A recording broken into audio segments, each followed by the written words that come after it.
And we're back. Maybe I'll take headphones out. Once again, no music. I think this is going to be a Garyvee and crypto show. Here, let me finish cooking my dinner while cooking my lunch as I'm doing the laundry. Give me a second, hold on. Actually, no, because I am in the interest of cataloging time.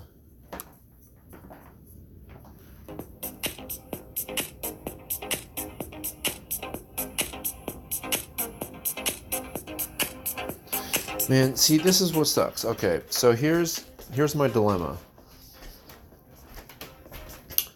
I want to be able to catalog my reputation. I want to be able to catalog the passing of time. I want to be able to catalog someone's journey. I want to be able to catalog someone's life so that one day their offspring, their heirs, or their fans can literally Google it. Google your whole life. Some things you may not see because you were not meant to see. And during the lifetime of this particular individual, whoever it may be,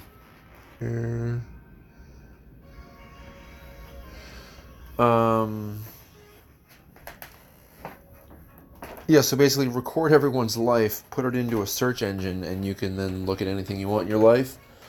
And depending on which private keys people have, whether they've been handed down to them through generations or not, those private keys will unlock certain messages within that database. So, a bit like a will, depending on depending on what your, depending on what your, I think it's a P word. Oh, I did.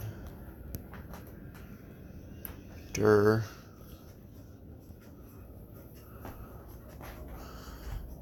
this guy is fucking brilliant.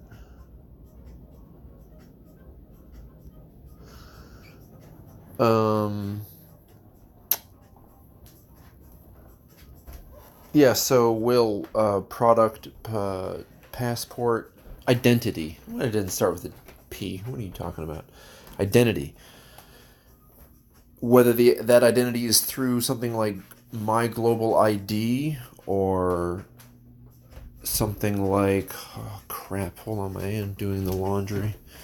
Should have done it for 21 minutes. I didn't. I need to turn this bloody stove and oven. Let me go finish this. I'll be back. Oh, passage of time. Shit. I guess you're going to hear this. Here's your commercial.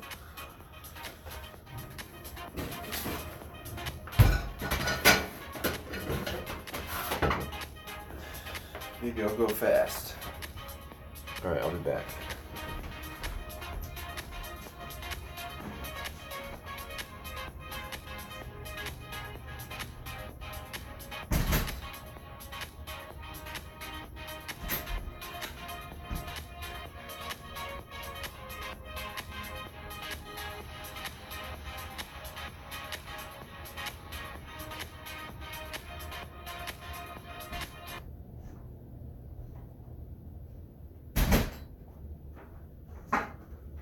Alright, 15 minutes.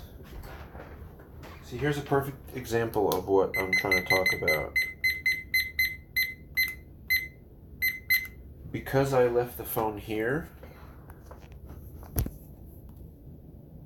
no one went out to do the laundry with me and experienced me thinking, oh crap, as I hear the door slam behind me, did I lock or keep... excuse me? Hello? Oh, Twitter's just gonna turn it old self off. Alright. What was I saying? Oh yeah. Thinking the door slammed behind me, how, in which way would I be able to authorize someone's viewing of that footage, say if I had Google Glass on or something, and was recording what I was thinking at that moment in time? What if a different phone or a different mechanism recorded that to a database, whatever? And of course, this is all searchable through your artificial intelligence, but we'll get into that later. Then you will have a genuine economy. I don't even know what to call it, other than an idea that was passed down to you, or a message that was passed down to you from generation to generation is now in your hands, and you are supposed to go to such and such portal. I don't know what the heck they'll call them in the future, but you're going to go to such and such portal and figure out, who's... I hate this freaking Samsung update. Is horrible. What's the message for me? You show up with the private keys, you put it in, and you figure out what the message is. I see that happening with digital assets in combination with a growing amount of people recording themselves in a digital way, getting more and more and more and more and more and more truthful to themselves, and therefore truthful to other people, because as these two are going to describe, and this brings me to the reason why I started recording this, was it 7 minutes later? Is I thought, crap, am I going to have to sell all my digital assets in order to be like these guys? Like, I just had that thought go through my mind, and I was like, shh, crap. Greta, this is actually interesting. I'm going to show you how I created 4 multi-million-dollar online stores, and I'll show you the exact framework I use so that you So this is an can interesting... highly profitable online business. So I'm Garyvee, but I'm going to sell you something to help you create what I did, but for you. I don't know, it's very, very interesting, but listen here. You can put a lot of work. Yeah, it's so true. And now in your 40s, 15 years doesn't seem so long. It's context of time. Yeah, for sure. It's really cool. Okay. So... what were you guys going to first do? Started in technology. Yep. And chased that. It was literally chasing money. That was it. My sole focus, I woke up every day saying, I'm going to get rich. It was the, centralized And when you thesis of my think life. do you think that that's what made you successful? Or do you No, think when you that- changed that thesis? Precisely when I changed that thesis. So doing that, I actually did on paper, was a multimillionaire, Yes. but I had so burnt out, I went and quit, and I gave the equity back. I said, look, I'm not going to cross the finish You had line. equity worth, So having a shit ton of money or 7 figures, just like a lot of and people giving running that around away now who are rich on paper. is what I'm But when the thinking. economy collapses and that company goes out of business, they're going to be at zero. Yeah. People That's do the not big- understand the difference between real money and paper money, man. It's crazy. Tom, this is why I keep putting out the content I'm putting out. I'm like, cool, I'm glad that you work at this startup that's now worth $1 billion and you're worth 11 million on paper, but until the exit, you're worth zero. Zero. And when the economy collapses and there's no fundraising round and your direct-to-consumer gigolo company can't raise more capital, then it goes for zero. Yeah. Like, every one of these kids has to learn about the crash of 2001 and 2007. But they don't. Right. It's fucking bad. Anyway, so you were, on paper you had money. Alright, so here's the part I'm making reference to. That was about the 6.5 year mark. I watched when this said I at got a bounce. 2 So for times 6.5 speed, years, you so did something that made you look like you had something on paper, but because you were burnt out and it didn't feel right, Here's the you gave topic. it back, which in essence meant you made no money. Correct. So you're basically starting over. Yep. 1,000%. Tell them one more time. Yeah, I started over because I wanted to feel You were alive. 32. Yeah, and And you fucking were worth unhappy. nothing. Nothing. That's right. So That's me though, Andy. I built my dad's store for him, and at 34, Shit. I So was then worth- now I'm thinking, crap, do I have to do that in order to make what I'm going to do become successful. So no one can say, oh, well, he did that because, he got into digital assets way before anyone else. So yeah. Do I want that over my head? No. Am I willing to give up what my reward will be? I don't know. Do I know how much that is? No. Do I know how much it could be? I have some thoughts. So just listening to this really hit home to me, because in a weird sort of way, what helped me care less about caring what someone else cares about me, I started that by thinking, what if I didn't have to work for money? What if money wasn't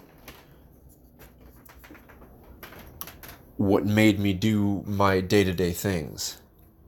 What if I actually went off to go do whatever it is that I wanted that day? Whatever was profitable for me at that time, what if I just wanted to go do that? How could I create a life like that? And it was when I started believing money wouldn't be an issue. Hey, wouldn't you know? That's when you start acting that way. And I think being real honest with yourself is what people are missing. So therefore it never evolves to the point of them being able to act like they're not doing it for the money, because secretly down inside they are, until I guess they give it all away. I don't know. Like, is that how I'd have to prove to myself that I didn't do it for the money? Only if I gave it all away? Having an idea of what that could be worth one day? That's why I had to turn this on, because I thought, wait a minute. Or was that my eating shit for 5 years? So when it happens, maybe 10 years. I don't know when it will happen, but is this me putting the work in, being ridiculed, being laughed at, being excluded? Look, humans, they want to be a part of groups. There is no one member group that is popular. So, people want to go find people to hang out with. That's not news. When you willingly put yourself in a one-member group and say, no, I prefer to sit here, thank you. When you do that willingly, you're eating a lot of shit sandwiches. And I think that's one of my lottery pick, luck of the draw, whatever the heck it's called. In that I don't value, or I don't perceive that sensation of being a part of a group as strongly as most people do.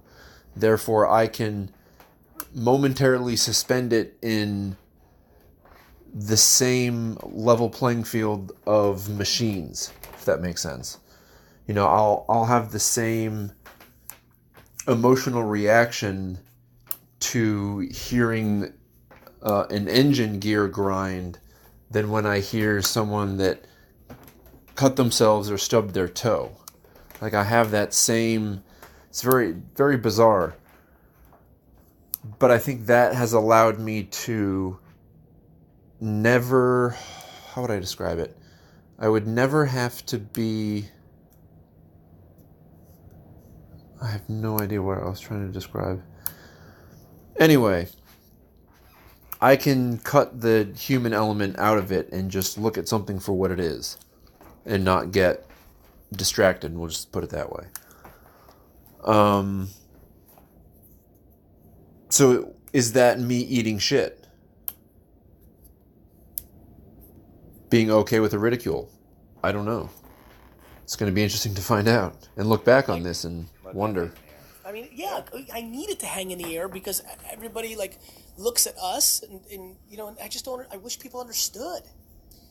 The one thing I really wish they understood is that, dude, I totally get the chasing the Lambos and all this. Like, I actually get it, but at the end of the day, as somebody who lived that and tried that and thought that it was going to be rad, I'm just telling you, it fucking sucks. Like, it will drain your soul in a way you can't predict until you're doing it. Yeah. And That's once Super deep. fun up front. Like at half. It will drain your soul. Crap, I want to write that down, but I really need to make more dinner. Crap. Dinner it is. first 3 But years we might have to go into Exactly. hyperdrive. but not because of the money. It was awesome because I was getting more powerful. So I was learning business. I was like, fuck, like this is amazing. I felt like I controlled my destiny. I was like, this is the shit. And then like after a while, it started to take from me. It started to erode me as a person, and I was losing my relationships. It was gnarly. And my wife pulled me aside and was like, this is now damaging our relationship because I was so unhappy at work and I didn't want to talk about it at work. But then I had to talk to her about the number one thing in my life, which is bananas. I was just doing it ass backwards. This is all pre like social media. So when I went in and left, it was like I have no idea what I'm going to do. I just know I'm going to pursue something that makes me feel alive. What happened next? So I go and I quit, and they say the famous words, which were, "We could do this without you, but we don't want to." And so I was like, "Well, I've already done the hard thing, which is quit. So let me tell you the truth of who I am. Because I've been telling you that all I want is to get rich, and that I'll do anything to build this business. And that's not true. Yeah, and it was camaraderie is a higher value for me than pursuing money. Meaning and purpose is what I'm really driven by. I need to be passionate about what I'm doing. And so for three very different, that articulately, or it was pretty close, man. Articulate's my game. Yeah. So yes, I was pretty on point with it. Yeah. So in that emotional state. in the meeting when I quit, I was a fucking mess. That's So what no, I'm there I was like, asking. like you know, But that marginally happened. Yeah, exactly. Yeah. And then they said, look, let's go out to dinner and talk. And then once we got there, yeah, it was back And to were you equal partners with these? not then, but when we did Quest, which is of course what is born out of this moment of crisis, we were equal partners. So this tech thing you had, you quit. You guys calmed down, decided to become equal, a third, I assume. Yep. Just asking. Yep, 30, Partners 30, 30. in what literally you went from that to starting Quest. Yep. A direct to consumer. Yep. Like health. Yeah, so literally, and we went from technology to food, and everybody was like, what the hell are you doing? Like, that's such a bizarre step. This was 2009 when we started conceiving it, and then 2010 when we officially started selling. And you sold it first direct to consumer. Yo, yes. What was the original Quest bar model? What version of it? So we were online, it was online only, you come to our website, and it's literally just off. No, we were doing exclusively. We didn't know that. So we were just out there on Facebook. Yeah, literally, like, I would drive, this is a real story. If you seemed like you might be an influencer, I would drive the fucking bars to your house if you were anywhere near us, and like park around the block, because my car was such a piece of shit. I didn't want you to see that like we were just, you know, putting this all together, and I would deliver the bar in the hopes that I could make some sort of impression on you about what we were doing. Were you savvy enough already, hoping they would post on social, or even was it just? Most definitely. So you get this on social. Yes, 1,000%. And they didn't know how valuable that was. Correct. And that's the art. Correct. Yeah, it was, and it was. I mean, you obviously know, and you talked a lot about this. It was a really cool time, and if you were doing something real and it was beautiful, and people could really resonate with what you were doing. So our thing was community, add value to people's lives. Don't try to sell them shit. And Make their life this better. was not just social. Like he probably was an answer, maybe not, but like this was like even when like a forum post or on your own blog. Like attention was in a lot of different places back then. Oh yeah, dude, forums. We lived on forums. It's crazy. That's crazy. forums. And And it's way crazy. worse versions of Reddit. Yes, and it changes so fast. Like the one just constant in the game is that whatever you're doing today is not gonna work 6 months from now. So Which like, is my strength because I'm unemotional about where the attention is. Bro, I'm telling you, like, can't wait. Like, I'm like literally sometimes laying on like a flatbed flight on a red eye, and I'm like, which is just the last time I thought of it, so I'm using that example, and like, dude, I can't wait for like not because I'm gonna be dominating whatever the fuck is happening, and then everybody will understand my thesis more because right now they don't understand that I've been paying attention their whole life, and that this just happens to be the most popular. Gary, you're I think I am. freaking I get the nuts. interest. So okay, so then you built a monster fucking company. Built a monster fund company, and it blew up. And in 5 years, we went from not existing to being valued at over $1 billion, hundreds of millions in revenue. And it was in manufacturing, dude. Like really think about that. It's one thing to do it in software. No, you're preaching. Yeah, it was When the bananas. cocoa trees are fucking wiped out by the rain, people don't get it. So Almonds, I'm almonds, telling yeah. all my team in the house, I'm like, guys, we're going into content. Their meeting before this was their supplier for the fava beans, which is the core ingredient of the product, like died, and the family's selling the farm, and they can't make cocoa puffs. That's real. Right? That's real. You know better than I do. It's crazy. And we got locked into an almond contract with them that has a material impact on your business. So it's like, in fact, somebody just asked me outside, like, what makes you unique? And my thing is, I spent the last almost 20 years doing business, like sitting down, forecasting, sales meetings, dealing with retailers who were pissed, like trying to figure out channel conflict. What is channel conflict? You know what I mean? Like when you're having to do all that shit, suddenly coming and putting the mic in front of you, it's just like you've got a wealth of shit that you've had to do and encounter to draw on. When you first discovered me and we haven't known each other for the last years, is that the purpose? Dude, this is how. This is why I- Gary's like me. Like he's an operator and does content as a person. This is literally how people are going to. Basically, the future of education will basically be. Oh, crap. How do I. So basically, through the exchange of people's personal attention, that's essentially what we are going to pay one another back and forth as we learn things online from watching things like this. So I'm obviously interested in Garyvee, so I have a certain amount of Garyvee tokens, whatever they are. When I'm interacting with someone online who also follows, scared the crap out of me. All right. Yeah, here's a Just gotta do another commercial again because I gotta go do the laundry. Woo! I'll be back. Oh crap. I really have to be back because now I'm cooking eggs again. Oy vey.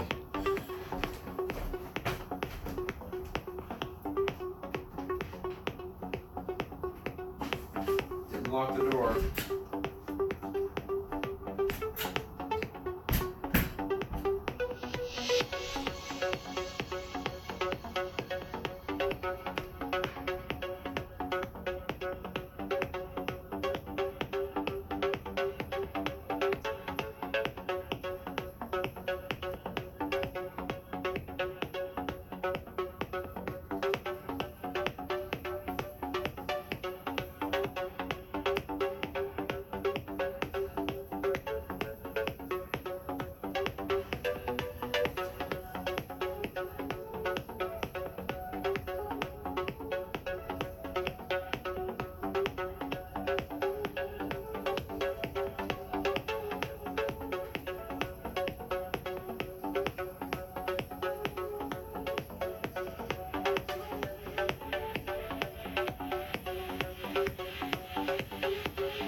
I just came up with the best idea. You ready for this? I want to become a part of the future crypto entrepreneurial global investment fund. Where literally, good thing I came back because my eggs are. So basically, instead of giving back all your money, man, I am seriously doing too many things at once. I'm also supposed to be cleaning.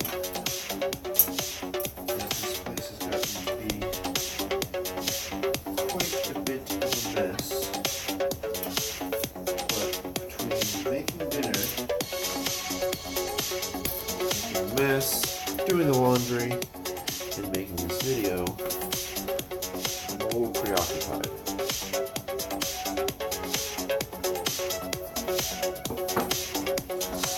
That being said, hopefully I'll remember my idea, tell you, because now I have to go start the laundry. Be back.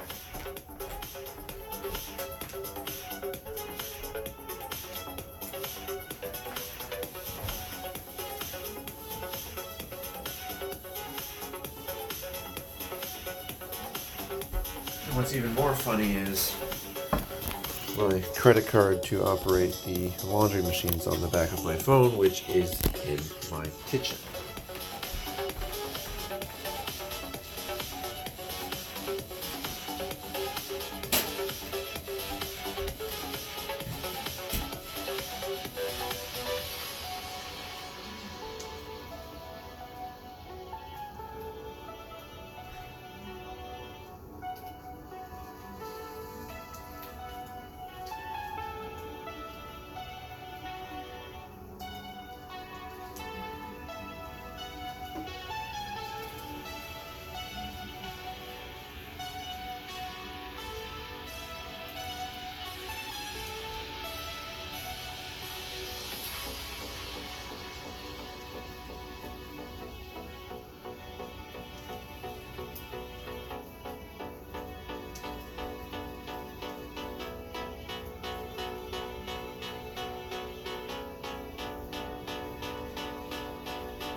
Wow. So, successful, mind blown. So I think I just figured out what social media commercials are going to be like in the future. So depending on your level of clearance, we'll call it, in someone's life, you follow them on social media, so you have a bit of a read on what they do day to day, because they're recording it. Keep in mind this is like 20 years in the future, so bear with me. Where's my plate? On the bloody stool. Oh, I'm gonna do this before I... 51 minutes. That's 54, whatever. So, crap, where was I going with that? Oh, commercials. Yeah, so for some reason I didn't want to bring the phone with me to do the laundry. I don't know why, but I left it on the kitchen table. When I was out there, I had quite a lot of interesting thoughts that the only way they would have been able to be broadcast was if I had my phone, or whatever we broadcast our live streams in the future. Whatever that is, that's what I'm referring to. I left it inside. What if we had a total different device to absorb that information and store it separately from the other information? And in order to access the second layer of information, you have to have, you guessed it, private keys. Commercial. So if you're not on my second level whatever yet, you literally have to wait for me to come back. I'm sorry, but life goes on. But during so, guess what? You can have commercials. You can have commercials for people that edit your videos. You can have commercials for people that will grow your user base organically, because they go out and find people that really... Pretty much anything can be in an economy as long as you have the infrastructure, the ecosystem, the environment, and a transferable credit. Period. That's all you need. Obviously, you need ideas and inspiration and this, that, and the other, but that's kind of included in the ecosystem in the way I'm describing this. And I did not turn the stove off. That's scary. Yeah, so it's basically going to be a commercial. The people that do know me on the second level, they're going to come with me and follow me and hear what I'm thinking, whatever it is. Because I'm out in public, I'm not going to say it out loud, maybe not. Or they'll know that I thought, oh, I shouldn't say that out loud, but then I actually did, because it's also recorded. So hopefully you see where I'm going with this, in that it's going to be a very quick, up-to-date, fast follow content consumption in real time as you want it to be. I mean, you can only focus on one thing at a time so if you're following thousands of people, maybe your artificial intelligent curator, decides to put a combination of all of your closest friends' birthdays, and you watch them and you wish that, however it is that we want to consume all the content from the people that we follow, there will be markets, and there will be editing services, and there will be content distribution spouts. There will be a whole economy of things that we will want to purchase, because they will save us time that we are enjoying spending on ourselves to build ourselves into better people. Essentially is anyone's goal.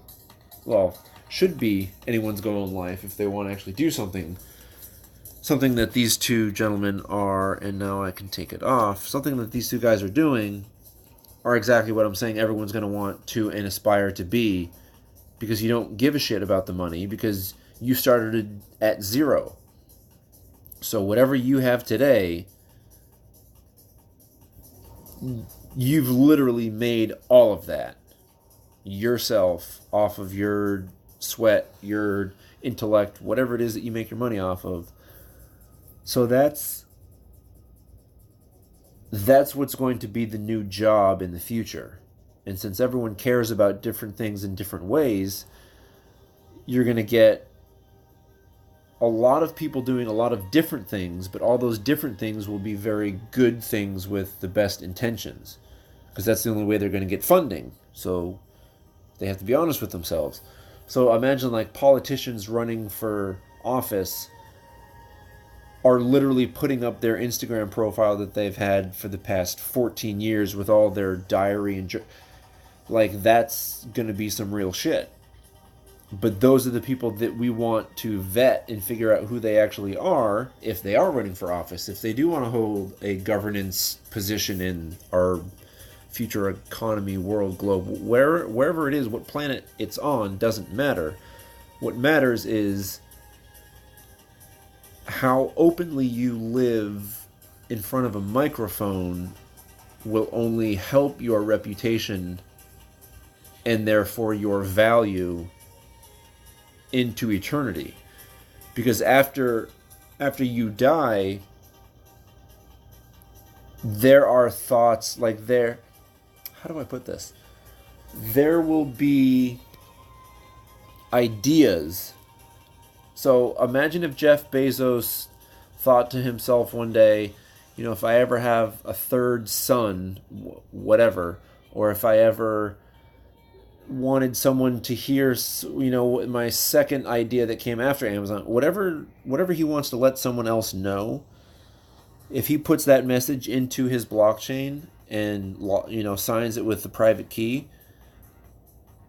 if he gives I don't know if it's colored token, I'm not sure if that's the same term, but if he basically gives someone the keys to that message to then go read it and see what he recorded, what he said, was it a video, was it an audio, was it a skit, cartoon, animated, whatever it was, someone has that private key at some point in history specified by him.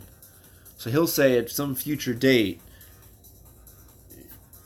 whatever XYZ happens, they get the private key to go put it in my search engine and bam, find out something that no one else knows in the world, unless maybe other people were given those keys, and you can decide, should you let them know how many of them there were, how many of them have been fulfilled, how many of them all these things people can go into to prove what kind of person they are.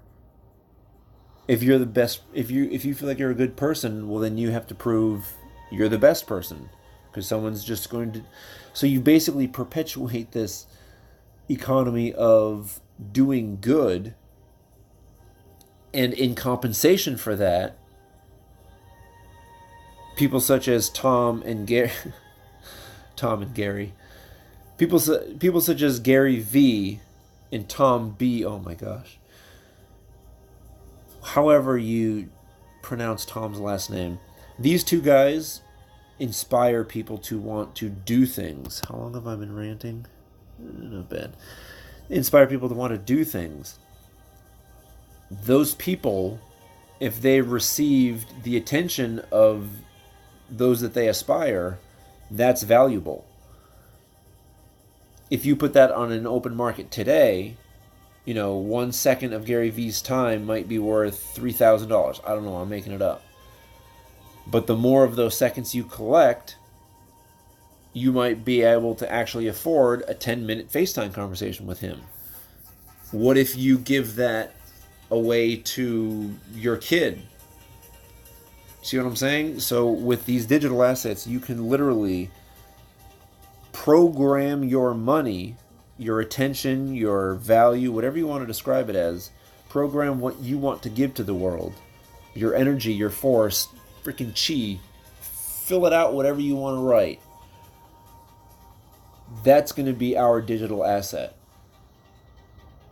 We're going to build our own blockchain, what are they called? Blockchain profiles. We're going to have artificial intelligence and soft robotics learn what kind of people we are when we're very young, so that when we're of an understanding age and the artificial intelligence notices we're inquiring, who am I? What is this? Well, you were born on this, that, and literally the AI can play a video totally only visible by the child. And this is the great thing with wherever we're going, and I'm not sure how close we are there yet, but biometrics, is that it? Basically being able to identify yourself biologically. Wow, shit. Being able to identify yourself biologically with a blockchain is literally tamper-proof. So it's not like you have to prove who you are through your DNA or through your fingerprint or through your voice scan or your iris. It's your blockchain. And it literally records your whole entire... Holy shit. Alright, mind's sufficiently blown. So, yeah, let's get back to these guys. Yeah. Listen to this. So I start doing, before it's called social media, all that stuff. We're doing it, and we're fucking doing it better than anybody else. I was about community when no one was talking about that. I was about authenticity and transparency. Sorry, I have to eat. Just going fucking ham because that's where I was. I'm not chasing money anymore, motherfuckers. I'm doing something I care about. I'm saving my mom and my sister. Like, this is real for me. So because of that, and it was coming from somewhere so real. We were doing social before anybody else, creating all of our own content, everything. And it was so like for real. I wanted to touch people's lives, and so we blew up. And I felt like I'm king shit. Like, I get it. I get something nobody else gets. That the number one most powerful marketing vehicle is being a good person. Like, this is fucking crazy. Like, we're living in this weird time where just because I actually give a shit, and if I did something like my product didn't work for you, not only will I take it back, refund you, I'll give you more for free, like whatever, right? And it's just right time. Then my team starts going, Tom, you've got to step out front, dude. You've got to step out front. We want to start filming you. And I was like, absolutely fucking not. That is so weird. Like, I want to be in the background. Definitely not my personality to want to step out front. And then you started popping off. And they kept rubbing you in my face. And they're like, look at this motherfucker. Look what he's doing, dude. Like, he's popping off. People really listen to his message. And I was listening. I'm like, this fucking guy's real. Every word out of his mouth is fucking real. And if people take his advice, and that's the thing I used to laugh about. I was like, guaranteed most people are not actually taking his advice, but I'm going to start taking his advice because it's real and I can see. And I saw that you saw from a personal branding perspective what I missed. And so this is probably about 4 years ago. I was like, all right, this dude fucking figured it out. And now I'm in second place. I do not fucking like second place. So I need to start hustling and I need to get a show and I need to do the shit. And so we would literally just like, how do we bring all this stuff that I've been doing behind the scenes and how do we translate it in front of the camera? But it really born out of watching you leapfrog me because you were smashing. I have so much, I always love pointing to you, and you were an early client of Vayner Talent, which, is an evolving business for us here, and I remember just like, I don't know, maybe you were in that instead or Andy, but I remember like walking out like, guys, he's super smart. Like, he's like doing it for the exact right reason. Like, he's gonna absolutely like rent the milk. Like, if you remember, and it's just truth, I was like, hey, well, we can help you build it for yourself. But you're like, nah, it's valuable for me to pay the fee. I can see every nuance. But it was like, I remember that meeting so clearly, but what I loved was we built an actual business. Real quick, I'm not even sure I know this. Quest sold. Well, we sold a piece, so I still have massive ownership. I'm just not involved day to day. So who did it sell to? What So we brought in private equity, brought in private equity, but just the valuation was so crazy that the dollars, it was pure diversification on our part. So now all of a sudden, so who's operating it now? So my two partners are still there. They brought in a new CEO just to like. And you were the CEO? No, I was the president. Yep. And so businesses go through phases, and who's right in 1 minute is not necessarily right in the next. Right. So when I left, they just changed things up a bit, and off to the races they went. So what's going on with you now for the audience? So I've launched a new company called Impact Theory, which literally, no bullshit, when I got into business, it was because I couldn't get the films made that I wanted to make. Now, admittedly, my whole thesis around what film can be changed in the intervening time, and now I've become all about impact. But and this is one of the things you and I talked about in the beginning, is I was telling everybody, look, what Disney just did by buying Marvel, like, you don't understand what's going on. And I pitched it to you, and you said my whole life is predicated on the fact that Disney just bought Marvel. I was like, this motherfucker. So I was like, all right. So my whole thing is Disney did something nobody else did, which is they told one kind of story from 1,000 different angles, and because of that, their brand means something. So if I say I'm going to go see a Paramount movie or a Universal movie, you know nothing about it. But if I say I'm going to go see a Disney movie, you already know something. So I'm all about impact. I'm all about reaching out and touching people's lives in a for real way, and hopefully we'll get into that because I've recently been really, really struck. Into it here? Yeah, right now? Yeah, that would be amazing. You're going to take it there right now? So basically, this, but then like go right into it the same way. So I want to really touch people's lives. I've worked in the inner cities a lot. Started when I was 18 for extra credit. I did an 8-week assignment with this little kid who was like drug and alcohol impacted, totally just out of his mind.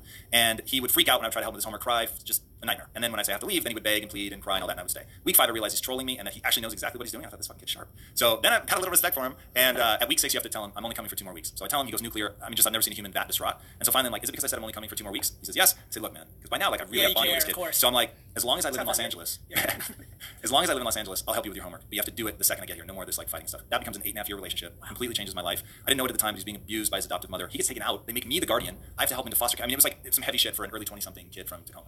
And going through that process, there's this overwhelming feeling that this kid could be something. He could be really special. He's a beautiful human being, but he's never going to be because what he's been taught is so limiting that. And so I used to take him to movies in Beverly Hills because I was broke, but movies cost the same, and I wanted him to see beautiful places. Yeah. Wanted him to have something to aspire to. Yeah. So Anyway, flash forward 15 years, now I've got about 3,000 employees. About 1,000 of them grew up hard as hell. Like, one kid held his stepfather while he bled to death from a gunshot wound to the head. Another, his sister was shot in the heart with an AK-47 in his front yard when she was 12. I mean, just like story after story after story. And I had that same feeling again. These are amazing fucking people, dude, but they're never going to do anything. And so back in the early days of Quest, I interviewed everybody. If you wanted to work there, you can interview for me. Whether you're janitor, EVP of sales, doesn't matter. Me too. And so I had this magic genie question because I wanted to know what you were really about. And so, hey, a magic genie is about to show up. They're granting you one wish and one wish only. It can't be more wishes or to cure cancer, bring somebody back from the dead. It's got to be for you. What do you want? Dude, I must ask that question. I'm not kidding 300 times. What are the odds? Every single person gave me the same answer. Literally every single person. $1 million. What? And I was like, I had that reaction. So at person 10, I actually said to the team, are you guys fucking with me? Like, are you prepping them beforehand? Because it doesn't make any sense. You can't get a house in LA for $1 million. It's a magic fucking genie. You don't ask for a money machine or $1 trillion, just for $1 million. Would they have to pay taxes on it? Exactly. But was it 650 or was it capital gains? Did they get at least 800? That's It was so crazy to me. And so what it showed me was frame of I reference. apologize. The $1 million thing really fucks with me too because the 1% of earners in America, the bottom of it starts at 440, and this million fucks with everyone. Yeah. I wish the answer to that question was 440 because then it would be based on the merit of reality. The delta between 440 and $1 million is pretty significant, and everybody thinks $1 million is just the beginning of any level of success. I think about it all the time. Anyway, keep going. So it was the only truthful answer is it was heartbreaking. And I thought, all right, the frame of reference is what's keeping them stuck. It's not that they're not smart. It's not that they can't learn. They can. So it is entirely that they don't believe that their energies will be rewarded with powerful knowledge. So they don't read books. They don't think anything will come of it. They don't dream big enough. They don't think that they can. So I was just Any like, questions? I'm gonna get some more. If you're watching on Facebook or Instagram live right now, Tom's about to segue into what he really wants to talk about. All right, Then we're gonna do I think I might have to wrap this one up. Garyvee team. Because, yeah, my thing's going to kick me off soon. Yeah, so I guess I'm going to... Oh, crap, I didn't write anything down. I guess I'll have to try and remember it when I write this on YouTube. Alright, see ya.